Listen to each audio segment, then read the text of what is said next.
Қайырлы баршаңызға. Бүгін сіздерге пупы вафлилер жасап үйрететін болам. Ең оңай құрамдармен және де ең сәтті шығатын рецептпен бөлісетін болам. Ол үшін бізге күріш ұны, яғни рисовый мука, кукурузный крахмал және бізге мягкий творог, яғни жұмсақ творог керек, сүзбе, сұйық май және жұмыртқа. Және де бізге өз қалауларынша әрине бал қолдануға да болады. Немесе қант алмастырғыш деген секілді өнімдерді қолдансаңыздар болады. Ең алдымен ыдысымызға жұмыртқаны жарып аламыз.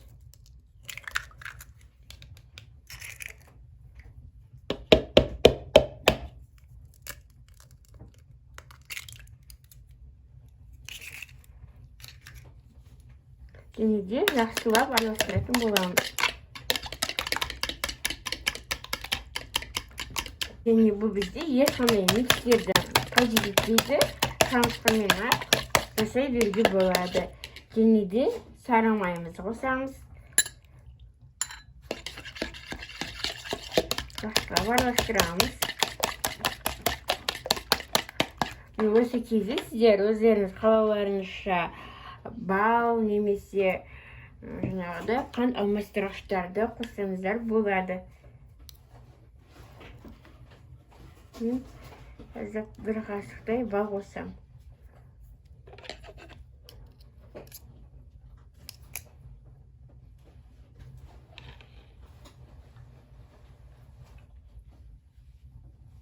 Енді жақсылап араластыратын боламыз. Яғни балымыз жұмыртқамен толық араласып кеткенше. Енді кезекте кукурузный крахмалды аздан қоса отырып жақсылап араластыратын боламыз.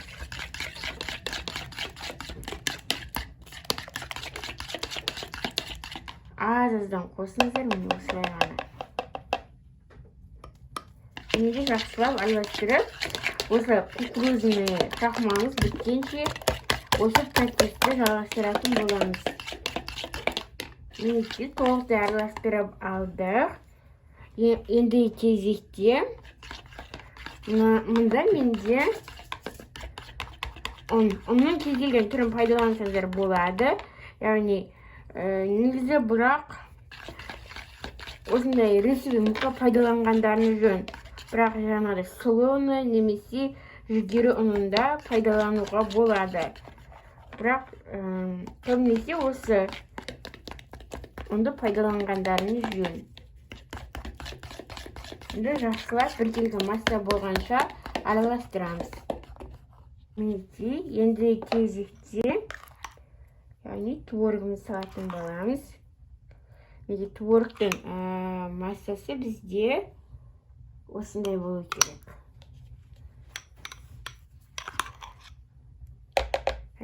Жұмсақ творог.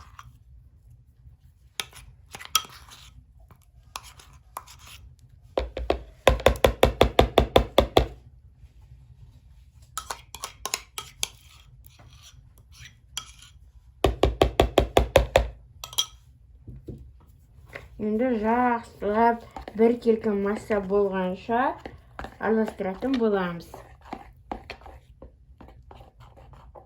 Жасауды бастаймыз. Мен осыны арнайы вафельницада пісіретін боламын.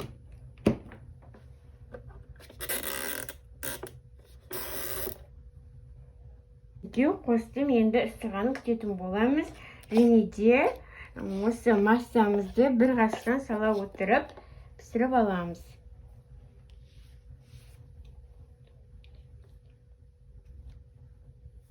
Біз вафельницамыз қызды. Енді осыған осылай 2 қасықтан немесе 1,5 қасықтан сала отырып пісіріп алатын боламыз.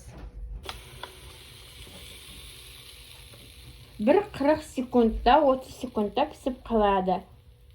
Біздің бірінші вафельница дайын болды. Және де осындай вафельницаларда өзім заты болады. Осы арқылы орап қойып қоямыз. Сонда бізде вафельный трубочкалар шығатын болады. Дәл осылай барлық вафельларды пісіріп алатын боламыз.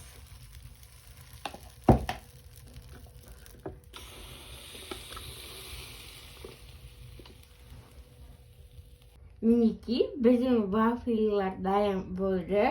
Достар, бал қосылғандықтан өте дәмді болып шықты. Дәмі тамаша, өте керемет болып шықты.